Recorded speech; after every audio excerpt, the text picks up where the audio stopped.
ஆண்டவரும் இரட்சகருமாய் இயேசு கிறிஸ்து நாமத்தினால ஒன்று கூட அந்த டிவி நிகழ்ச்சியின் மூலமாக உங்களை சந்திப்பதில் நான் மிகுந்த மகிழ்ச்சி அடைகிறேன். உங்களோடு கர்த்தர் கூட இருந்து ஒவ்வொரு நாளும் உங்களை வழிநடத்தி மேன்மையாய் கர்த்தர் உங்களை நடத்துவாராக. அருமையானவர்களே, இந்த நாளிலும்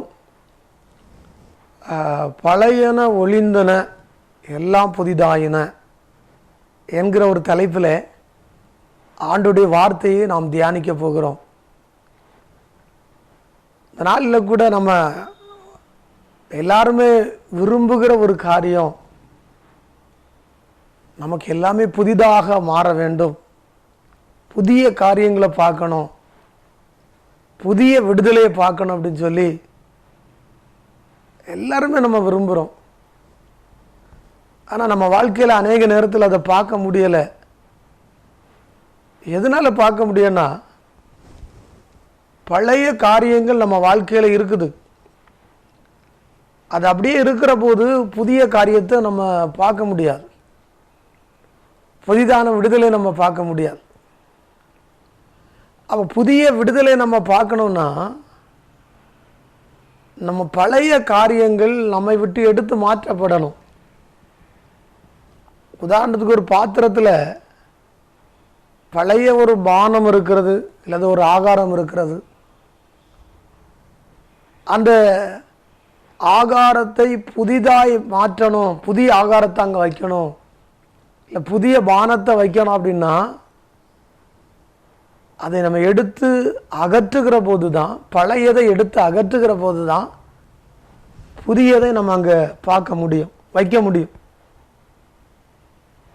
அதுபோல தான் நம்ம வாழ்க்கையில் ஒரு புதிய காரியத்தை நம்ம எதிர்பார்க்குறோம் எல்லாரும். ஆனால் அதை ஏன் நம்ம காண முடியலை, ஏன் நம்ம வாழ்க்கையில் அது கடந்து வரலை அப்படின்னா, ஏற்கனவே நம்ம வாழ்க்கையில் இருக்கிற பழைய காரியங்கள் அப்படியே இருக்கிறதுனால, பழைய அனுபவங்கள் அப்படி இருக்கிறதுனால ஒரு புதியதை நம்ம பார்க்க முடியலை. 2 கொரிந்தியர் 5:17 நம்ம வாசிக்கிற போது, ஒருவன் கிறிஸ்துவுக்குள் இருந்தால் பழையன ஒளிந்தன எல்லாம் புதிதாயின. அப்போ நம்ம வாழ்க்கையில் எல்லாமே புதிதாய் மாற்ற கர்த்தர் விரும்புகிறாங்க. அதுக்கு ஒரே ஒரு வழிதான், பழையன ஒளியணும்.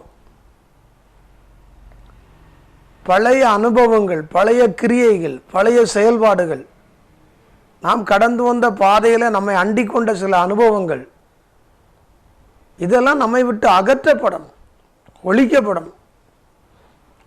அப்போதுதான் புதியவற்றை நம்ம பார்க்க முடியும். அதான் கிறிஸ்துவுக்குள்ள வரும்போது புது சிருஷ்டியாக மாற்றுகிறார், அவர் புதுப்பிக்கிறார். பழையவற்றை மாற்றி ஒரு புதியவற்றை அவர் நமக்கு தருகிறார். பாருங்க, நம்ம வாழ்க்கையில் நம்ம அநேக நேரத்தில் நாம் எண்ணுகிற காரியம், என் வாழ்க்கையில் இப்படி தான் நடக்கும், அன்றைக்கு நடந்தது தான் இன்றைக்கும் நடக்கும், இன்றைக்கு நடக்கிறது தான் நாளைக்கு நடக்கும்னு சொல்லி நம்ம மனதிலே எண்ணம் கொண்டு நம்ம ரொம்ப கலங்கி போகிறோம், சோர்ந்து அப்படியே நினச்சிட்டு இருக்கிறோம். அதுதான் நம்ம வாழ்க்கையை ஏமாற்றுகிறது. இல்லைங்க, நாளுக்கு நாள் நம்முடைய உள்ளான மனிதன் புதுப்பிக்கப்பட வேண்டும், நாளுக்கு நாள் நம்ம வாழ்க்கை மாற்றப்பட வேண்டும். அப்படி மாறணும்னா கண்டிப்பாக பழையவை ஒளிந்து போகணும். இல்லை, என் வாழ்க்கை இப்படி தான், நாங்கள் இப்படி தான் வாழ்ந்தோம், எங்கள் பாரம்பரியம் இப்படி தான் வாழ்ந்தது அப்படிங்கிற அந்த அனுபவத்தை விட்டு நான் புதிதாக புதிய அனுபவத்தில் நான் போனோம் அப்படிப்பட்ட ஒரு எண்ணம் நமக்கு உண்டாகணும், ஒரு சிந்தை உண்டாகணும். அதான் நம்ம வாழ்க்கையில் மாற்றத்தை கொண்டு வரும். நிச்சயமாக நாளுக்கு நாள் ஒரு மாற்றத்தை நாம் சந்திக்க முடியும், நாளுக்கு நாள் புதிதான அனுபவத்தை நாம் பெற முடியும். அப்படி நம்ம பெறணும்னா இந்த வசனம் நமக்கு வழிகாட்டுகிறது. ஒருவன் கிறிஸ்துவுக்குள் இருந்தால் அவன் புது சிருஷ்டியாக மாறுகிறான். பழையன ஒளிந்து போயின, எல்லாமே புதிதாயின. அப்போ எப்படி ஒரு மனிதனுடைய வாழ்க்கை மாறுகிறதுனா, இந்த உலகத்துக்குள்ளே, பாவத்துக்குள்ளே, பாரம்பரியத்துக்கு உள்ளே வாழ்ந்துக்கிட்டு இருந்த மனுஷன் இப்போ அதை விட்டு கிறிஸ்துவுக்குள்ளே வருகிற போது, கிறிஸ்துவுக்காக வாழ ஆரம்பிக்கிற போது அந்த வாழ்க்கை மாறுகிறது. கிறிஸ்துவுக்குள் ஆகும்போது புதுப்பிக்கப்படுகிறார்கள். பாருங்க, நம்ம அப்படின்னா கேட்கலாம், அநேகர் கிறிஸ்தவங்க தானே, அவங்க ஏன் புதுப்பிக்கப்படலை, அவங்க வாழ்க்கை அப்படித்தானே இருக்குது அப்படின்னா, அவங்க கிறிஸ்தவங்க தான், ஆனால் கிறிஸ்துவுக்குள்ளாக அவங்க வாழலை. பாருங்க, கிறிஸ்துவுக்கு உள்ளாக ஒரு மனிதன் வருகிற போது இந்த உலகமெல்லாம் ஒன்றுமே இல்லைங்க. உலகம் மாமிசம் பிசாசை வெறுத்து விடுவான். உலகத்துக்கு நேராக அவன் போக மாட்டான். கிறிஸ்துவுக்குள்ளாக வருகிற போது கிறிஸ்துவை நோக்கி பார்க்கிற, கிறிஸ்துவோடு வாழுகிற அந்த கிறிஸ்துவின் சிந்தை அவங்களுக்குள்ள வந்து அவரோடு உறவாடுகிறவர்களாக அவர்கள் மாறிவிடுவார்கள். அப்படி வரும்போது, கிறிஸ்துவுக்குள்ளாக வரும்போது ஏற்கனவே இருந்த பழைய வாழ்க்கை, பழைய பாவ வாழ்க்கை, பாரம்பரியம், தேவன் விரும்பாமல் நம்ம வாழ்க்கையை தொடர்ந்து கொண்டிருந்த காரியமெல்லாம் அப்படியே ஒளிந்து போகும். அது நம்மை விட்டு அகன்று போகும். ஒரு புதுப்பிக்கப்பட்ட அனுபவத்தில் இருப்போம். அருமையானவர்களே, இந்த நாளிலும் கூட நானும் விரும்புகிறேயா, ஒரு புது அனுபவத்தில் வரணும். நாளுக்கு நாள் புதிய புதிய காரியத்தை நாங்கள் பார்க்கணும். புதிதான அனுபவம் வரணும். எங்கள் வாழ்க்கையில் ஒரு பெரிய மாற்றம் உண்டாகணும். எங்கள் குடும்பத்தில் ஒரு பெரிய மாற்றத்தை நாங்கள் எதிர்பார்க்குறோம், நாங்கள் விரும்புகிறோம். ஆனால் நடக்கலையே. அப்படி கலக்கத்தோடு இந்த செய்தியை நீங்கள் பார்க்கலாம். ஆனால் ஒன்றை மட்டும் புரிந்து கொள்ளுங்க, நம்ம வாழ்க்கையை மாற்றும்படியாக தான், நம்மை புது சிருஷ்டியாக மாற்றும்படியாய், நம்மை புதுப்பித்து கர்த்தர் நம்மை வணைந்தெடுத்து மேன்மைப்படுத்தும்படியாக தான் ஆண்டவராய் இயேசு நம்ம தேடி வந்திருக்கிறாங்க. அதற்கு தான் அவர் நமக்கு வழிகாட்டுறார். எல்லா மனுஷனையும் பிரகாசிக்கிற ஒளியாக அவர் வந்திருக்கிறார். அவரிடத்தில் நம்ம சொல்லலாம், நான் போறேன், போறதுனால தான். அவருக்கு உள்ளாக நீங்க போகணும், கிறிஸ்துவுக்கு உள்ளாக போகணும். கிறிஸ்துவை தவிர வேற எதுவுமே வேண்டாயா, கிறிஸ்து தான் எங்களுக்கு வேணும். அப்படி போதனை எங்களுக்கு போதும். உலக போதனை எங்களுக்கு தேவையில்லை, மனுஷனுடைய போதனை எங்களுக்கு தேவையில்லை, தேவனுடைய ஆலோசனை எங்களுக்கு போதும் என்கிற ஒரு தெளிவான எண்ணம் எப்போ வரன்னா அவருக்குள்ளாக போகும்போது தான். பாருங்க, பேழைக்குள்ளாக நோவாவுடைய குடும்பம் போனது, அவங்க வெளியே இருந்த ஜனங்களை யோசிக்கல, அவங்க விட்டு வந்த காரியத்தை யோசிக்கல, எல்லாம் மறந்துட்டாங்க. எல்லாவற்றையும் மறந்து அந்த பேழைக்குள்ளே தங்கள் வாழ்க்கையை நடத்தினார்கள். அதனால்தான் அவங்க பாதுகாக்கப்பட்டாங்க. ஒரு புதிய சிருஷ்டியை போல புதிய உலகத்தை அவர்கள் பார்த்தார்கள். ஒரு புது வாழ்க்கைக்குள்ளே போனாங்க. எல்லாரும் ஒரு புறத்தில் அழிஞ்சாங்க, ஆனா இவங்க வாழ்ந்தாங்க. அதுதான் கிறிஸ்துவுக்குள்ளாக வருகிற அனுபவம். கிறிஸ்துவுக்குள்ளாக நீங்க வருவீங்கன்னா அந்த உலகத்துல என்னெல்லாமோ நடக்குது இல்லையா?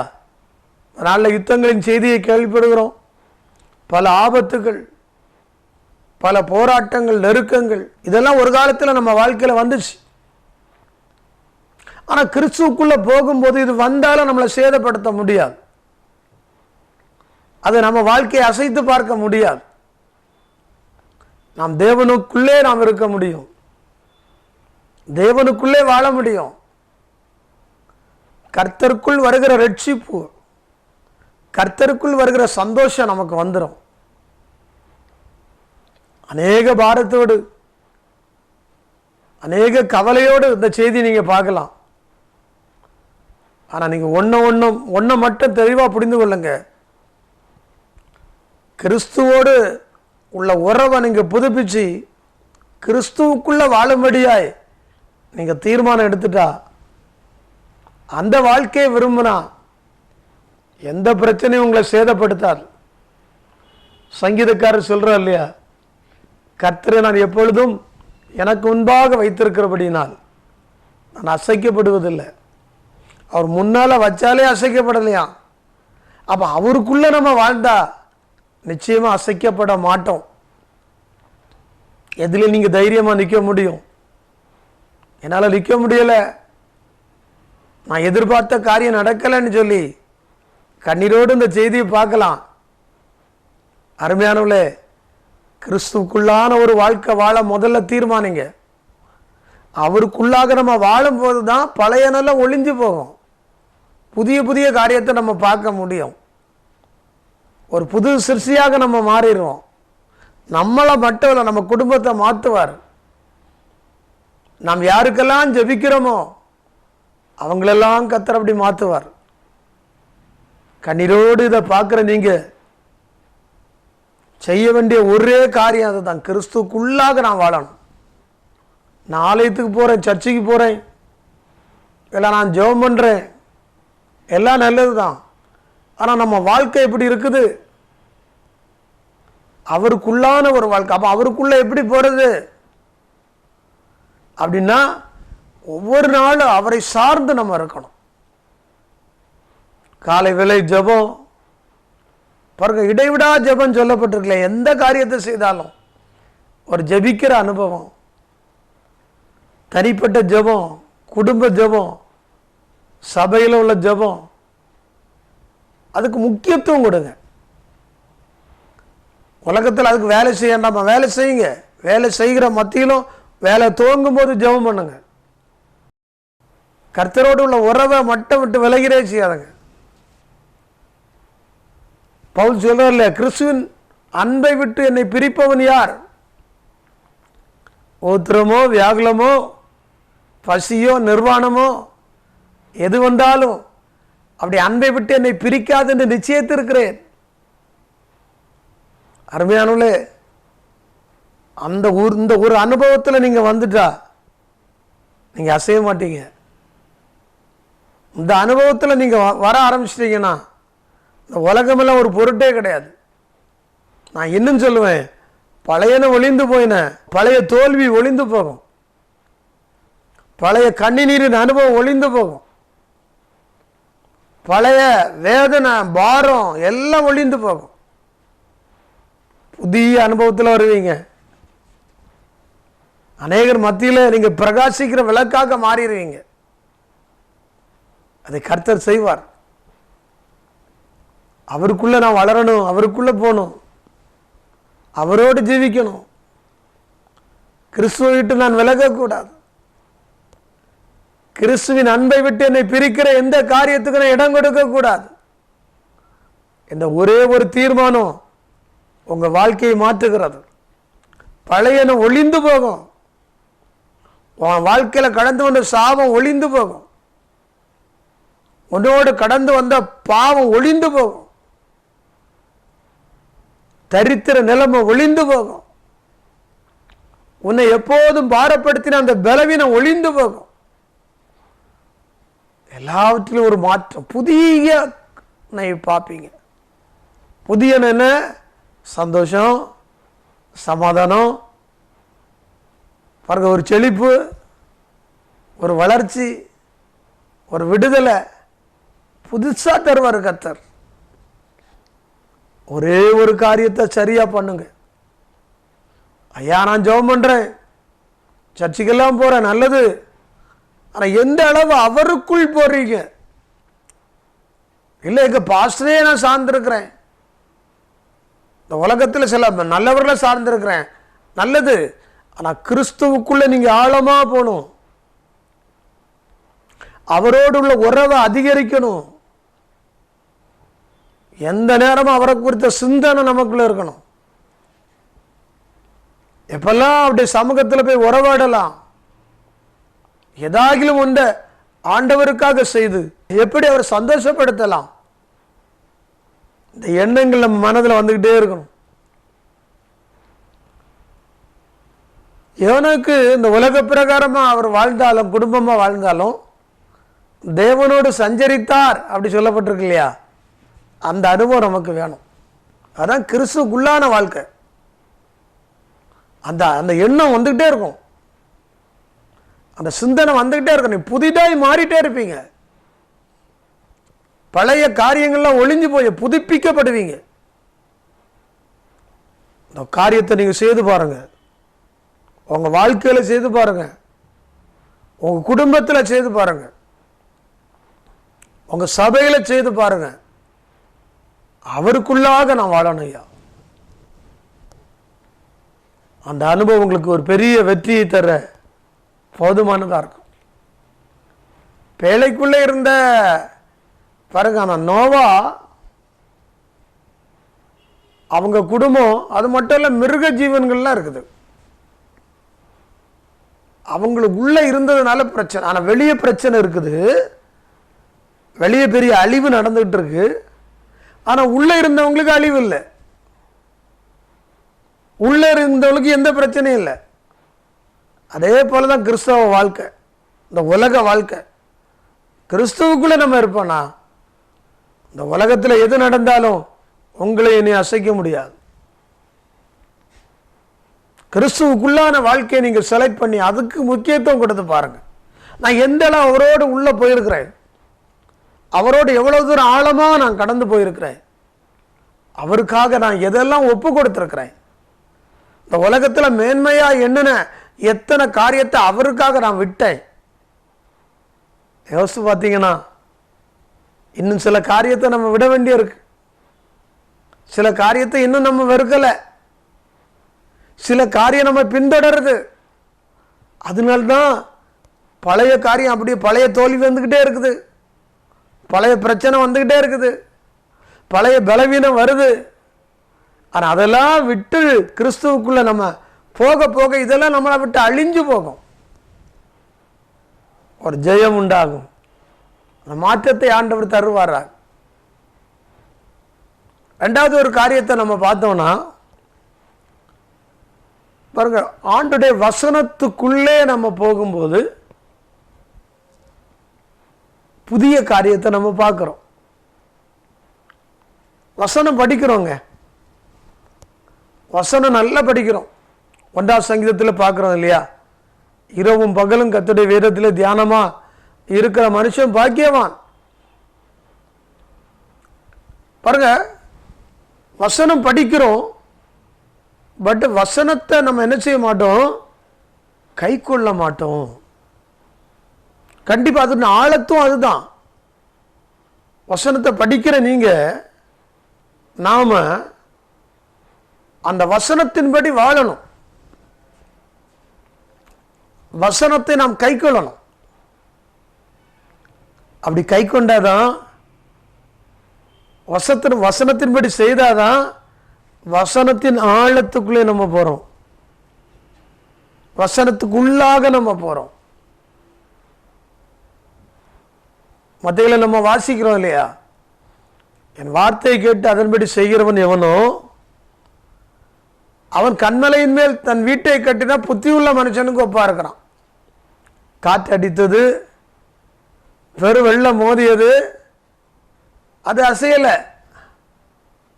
அவன் வசனத்தை நம்ம கேட்கிறேன், நான் வசனம் படிக்கிறேன், ஆனாலும் ஒரு அசைவு வருது, பழைய காரியம் என்னை பின்தொடருது, பழைய தோல்விகள் என்னை தேடி வருது. கலங்குறீங்களா? வேற ஒண்ணுமே இல்லைங்க, வசனம் நீங்க படிங்க, இன்னும் நல்லா படிங்க, நல்லா தியானிங்க, அந்த வசனத்தின்படி செய்ய ஆரம்பிங்க, வசனத்தின்படி கீழ்ப்படிய ஆரம்பிங்க. வசனத்தின்படி நான் வாழணும். ஒன்னை செய்யும் போது இந்த வசனம் இப்படி சொல்லுது, நான் இதை செய்யக்கூடாது, வசனம் இப்படி சொல்லுது, நான் இதை இப்படிதான் செய்யணும். அப்படியே அந்த வசனத்தையே நம்ம மனசுல வச்சு வச்சு இரவும் பகலும் தியானம் பண்ணி நம்ம அதை அப்படியே ஃபாலோ பண்ணி அதன்படி நடக்கும் போது அதான் நம்முடைய கால்களுக்கு தீபமும் பாதைக்கு வெளிச்சமா இருக்கு. அப்ப கால்களுக்கு தீபம் பாதைக்கு வெளிச்சம்னா வசனம் எப்பெல்லாம் வேணும்? நம்ம நடக்கும்போது, போகும்போது, வரும்போதெல்லாம் வசனத்தின்படி நம்ம செய்யணும். அப்பதான் அது நம்ம பாதுகாக்கும், நம்ம அசையாதபடி பாதுகாக்கும். வசனத்துக்குள்ளாக ஒரு நண்பர் உங்கள் இடத்துல ஒரு காரியத்தை சொல்லும்போது, அப்பா எங்க வசனம் ஆண்டுடைய வார்த்தை இதுக்கு அனுமதிக்கலை, நான் இதை செய்வதில்லை. உன் வீடை பிரதிஷ்டை பண்ணும்போது, உன் குடும்பத்தில் ஒரு நல்ல காரியத்தை செய்யும்போது, உலகத்தை வந்து இதை இப்படி பண்ணு அப்படி பண்ணுன்னு சொல்லும்போது நீ வசனத்தை சொல்லி கொடுக்கணும். ஐயா வசனம் இதுக்கு அனுமதி தரல, அதனால இது நாங்கள் செய்வதில்லை, உறுதியாக இருக்கோம். அப்படி உள்ளான அனுபவத்தில் நாம் கடந்து போனால்தான், வசனத்துக்குள்ளாக நம்ம வாழ்ந்தா எல்லாவற்றையும் நம்ம ஜெயிப்போம். தியானமா பாக்கியமான ஆக இருப்பான் அவன். நீர்க்கால்களின் ஓரமாய் நடப்பட்டு தன் காலத்தில் தன் கனியை தந்து இலையுதிராதிருக்கிற மரத்தை போல இருப்பான். கடைசியா சொல்லுது, அவன் செய்வதெல்லாம் வாய்க்கும். அப்ப வசனத்தின்படி நம்ம வாழ்ந்தா, வசனத்தின்படி செய்தா, நம்ம எதை செய்தாலும் வாய்க்கியா. பேதுரு மீன் பிடிப்பதில் வல்லவர். அவர் ஒரு நாள் மீன் பிடிக்கிறாரு, ஒன்றும் கிடைக்கல. ஆண்டவர் அங்க வர்றாரு, படகுல இடம் கொடுக்கிறாரு. அவர் ஒரே ஒரு வார்த்தை சொல்றாரு, ஒரே ஒரு வசனம் அப்படி எடுக்கலாம். என்ன சொல்றாரு? வலையை ஆழத்துல கொண்டு போடுது. அவர் சொல்றாரு, ராத்திரி முழுதும் பிரயாசப்பட்டு கிடைக்கல, ஆனாலும் உடைய வசனத்தின்படி உடைய வார்த்தையின்படி நான் செய்யறேன்னு சொல்லி அதற்கு கீழ்ப்படிஞ்சு செய்தார். என்ன நடந்துச்சு? வலை கிழிந்து போகத்தக்கதான மீன். உன் வேலை விஷயத்துல, வருமானத்துல நீ தரித்திரத்தில் இருக்கலாம். என்னைக்கும் எனக்கு வருமானம் இல்லைப்பா, நான் எவ்வளவுதான் வேலை செய்தாலும் எனக்கு சரியான வருமானம் இல்லை, வரவும் செலவும் சரியா இருக்கு, எப்படிலாம் பயந்து கலங்கிட்டு இருக்கிறீங்களா? அந்த பழைய வாழ்க்கையை மாற்றி ஒரு புது வாழ்க்கையை கர்த்தர் ஸ்டார்ட் பண்ண விரும்புகிறார். எப்போது? வசனத்துக்குள்ளாக நடந்து, வசனத்துக்குள்ளாக வாழ்ந்து, வசனத்துக்குள்ளாக செயல்படும் போது அதை செய்வார். அதுதான் வேத புஸ்தகம் நம்ம கையில் இருக்கிறது. நீங்க அதை வாசித்து தியானித்து அதன்படி வாழும்போது கர்த்தர் கிரியை செய்வார். முதல்ல கிறிஸ்துவுக்குள்ளாக புதியவற்றை அவர் செய்கிறார். 2, வசனத்துக்குள்ளாக பழையவற்றை மாற்றி ஒரு புதிய காரியத்தை செய்கிறார். 3வதாக அப்போஸ்தலர் நடவடிக்கைகள் 9ஆம் அதிகாரத்திலே வாசிக்கிற போது, ஆண்டவராகிய இயேசு ஒரு மனிதனை சந்திக்கிறார். அவர்தான் அப்போஸ்தலனாகிய பவுல். அவர் சவுலாக இருந்தார். அன்று ஒரு பெரிய சந்திப்பு நிகழ்கிறது. சந்திப்பு நிகழ்ந்த போது அந்த பவுலுடைய வாழ்க்கையில, சவுலுடைய வாழ்க்கையில ஒரு புது அனுபவம் வந்தது. நாமும் அநேகரை சந்திக்கிறோம், பெரிய பெரிய ஆட்களை சந்திக்கிறோம். ஆனா பழையது அப்படியே தான் இருக்கு, புதுசை நம்ம பார்க்க முடியல. ஆனால் சந்திக்க வேண்டியவரை சந்தித்தால் நிச்சயமாய் பழையன ஒளிஞ்சு போகும். பழைய புலம்பல் இருக்காது, பழைய குணம் இருக்காது, புது அனுபவம் வந்துடும்.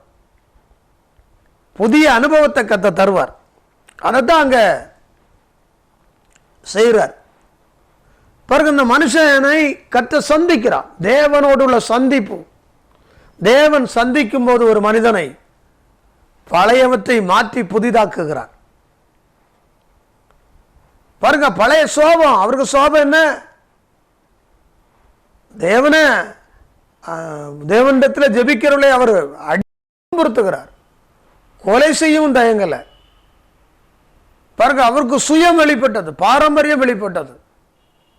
இதான் அவருடைய குணமா இருந்துச்சு. ஆனா கர்த்தருடைய சந்திப்பு அவருக்கு நிகழ்ந்த போது இவருடைய குணநலம் எல்லாம் மாறிடுச்சு. தேவரீர் என்ன செய்ய சித்தமா இருக்கிறீர் கேட்டார் இல்லையா? அது மட்டும் இல்ல, அவரு அநேகரை அடித்தவர் இப்ப கிறிஸ்துவுக்காக அடிக்கப்படவும் அவர் ஆயத்தமாயிட்டார். குணமனம் மாறிவிட்டார். தனக்காக வாழ்ந்தவர் கிறிஸ்துவுக்காக வாழுகிறார். அதே போல ஒரு மாற்றம், பழைய சுவாபங்கள், பழைய எண்ணங்கள், பழைய காரியங்கள் மாற்றப்பட்டு ஒரு புது அனுபவத்தை தர தேவன் நம்மை சந்திக்கிறார். அவரை சந்திக்க நம்ம ஆயத்தப்படும். ஜெப வேளையில் அவரை சந்திக்க முடியும். ஆலயத்தில் ஆராதிக்கிற போது அவரை சந்திக்க முடியும். அவருக்காக ஊழியம் செய்கிற போது, அவரை பிரியப்படுத்த ஆத்துமாக்களை மனம் திரும்புதலுக்கு நேராய் நடத்துகிற போது நம்ம வாழ்க்கை அவரோடு இடைப்படும். ஒரு சந்திப்பு நிகழும். நாம் நிச்சயமாக பழைய அனுபவங்கள் உடைந்து போய், அழிந்து போய், பழைய சுவாபங்கள், பழைய தோல்விகள் எல்லாம் மாற்றப்பட்டது. ஒரு புதிய காரியத்தை நம்ம பார்ப்போம். வெளிப்படுத்தல் 21:1 நீங்கள் வாசிக்கிற போது அங்கே சொல்லப்பட்டிருக்கிறது, வானமும் பூமியும் ஒளிந்து போகும். இந்த வானமும், நம்ம பார்க்குற வானம் பூமியும் ஒளியாதுன்னு நம்ம நினைச்சிட்டு இருக்கோம். அது நிலைநிற்கும்னு நினைக்கிறோம். ஆனால் அது கூட ஒரு நாளே ஒளிந்து போகும். அதே போலதான் நம்ம வாழ்க்கையில கடந்து வருகிற தரித்திர நிலைமை, பிரச்சனை, போராட்டம், பலவீனம், தோல்வி எல்லாம் மாறாது, என் குணநலம் மாறாது அப்படின்னு நினைக்கிறீங்க. வானமும் பூமியே மாற்றின கர்த்தர் நம்மையும் மாற்றி அமைத்து கர்த்தர் நம்மை கொண்டு புதிய புதிய காரியங்களை நாம் பார்க்க முடியாது. அநேகருக்கு புதிய ரசத்தை வார்க்க முடியாது. புதிய விடுதலையை அவர்களுக்கு அறிவிக்க முடியாது. ஒரு கருவியாக மாற்றுவார். கண்களை மூடுவோமா? எல்லாரும் நாம் ஜெபிக்க தொடங்குவோம். ஆண்டவரே, இதுதான் என் வாழ்க்கை, இப்படிதான் என் வாழ்க்கை இருக்குன்னு சொல்லி நினைச்சு நான் ஏமாந்தது போதப்பா. எங்களுக்கு இன்னொரு வாழ்க்கை வச்சிருக்கிறீங்கப்பா. ஒரு புது வாழ்க்கையை நீங்க தர ஆயத்தமா இருக்கிறீங்க. புது சிருஷ்டியா எங்களை மாற்றுவீங்கப்பா. எங்களை தொடர்ந்த பழைய அனுபவங்களை அழித்து போடுவீர். புதிய அனுபவத்தை எங்களுக்கு தருகிறீர். அதை சுதந்திரிக்க கிருபைதார். ஆண்டவரே, உமக்கு நாங்கள் நன்றி. அப்படியே ஜெபம் பண்ணுவோமா? கர்த்தர் அநேகரை மாற்றி கொண்டிருக்கிறார். வாழ்க்கையில வெற்றிக்கு ஒரே வழி, நீ மாறும்படியா, உன் குடும்பம் மாறும்படியா, உன்னுடைய தரித்திர நிலைமை மாறும்படியாய், பலவீனங்கள் மாறும்படியாய், கிறிஸ்துவுக்குள்ளாக, வார்த்தைக்குள்ளாக, வசனத்துக்குள்ளாக, தேவனை சந்திக்கிற அந்த அனுபவத்தைக்குள்ளாக, சந்திப்பு மட்டுமல்ல அதற்குள்ளாக கடந்து போய் ஒரு பெரிய மாற்றத்தை காணும்படியாய் கர்த்தர் உதவி செய்வாரா? தங்கச்சி, கர்த்தரை சோத்திரம் பண்ணு, சோத்திரம் பண்ணு. 2 முறை நீ முயற்சி பண்ணியும் உன்னுடைய மேற்படிப்பில் நீ தோல்வியடைந்தாய். இந்த நாளில கர்த்தர் உன்னை சந்திக்கிறார். வாழ்க்கையில் ஒரு பெரிய மாற்றம் நிகழ போகிறது. நீ செய்ய வேண்டிய ஒரே காரியம், கிறிஸ்துவுக்குள்ளாக, வசனத்துக்குள்ளாக, தேவனை சந்திக்கிற அந்த சந்திப்புக்குள்ளாக உன்னை அர்ப்பணித்து விடு. ஆமென் ராஜா, நன்றியோடு துதிக்கிறோம். 2 குடும்பங்களை கர்த்தர் காண்பிக்கிறார். குடும்பத்துக்குள்ளே பயங்கரமான சில வேதனைகள் எந்த வழியாக கடந்து வருகிறது, எப்படி வருகிறது என்று தெரியல.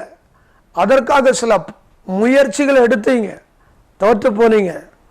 ஆனால் கர்த்தர் தெளிவாக காண்பிக்கிறார்.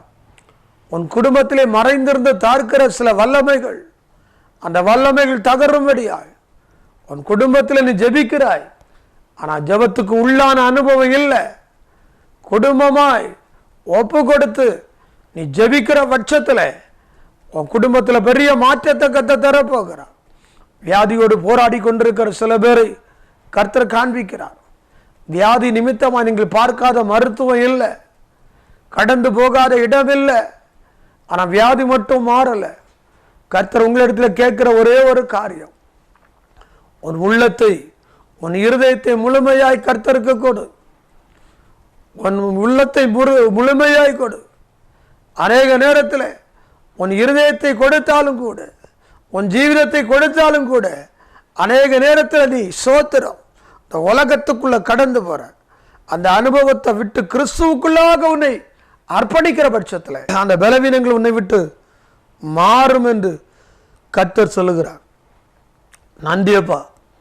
நாளிலும் இந்த செய்தியை பார்த்து எல்லாரையும் தொடுங்க, பலப்படுத்துங்க, புதிய ஒரு விடுதலை அனுப்பப்பா. குடும்பத்துக்குள்ளே ஒரு மாற்றம் உண்டாகட்டும், புதிய காரியத்தை அவர்கள் பார்க்கட்டும், பழையன ஒளிந்து போகட்டும். கர்த்தர் அப்படி செய்கிறபடியால் நன்றியப்பா. சகல துதிகன மகிமையெல்லாம் நமக்கு செலுத்துகிறோம். மீட்பர் இயேசுவின் இந்த நாமத்தில் ஜெபம் கேளும் நல்ல பிதாவே, ஆமென். Praise the Lord. God bless you.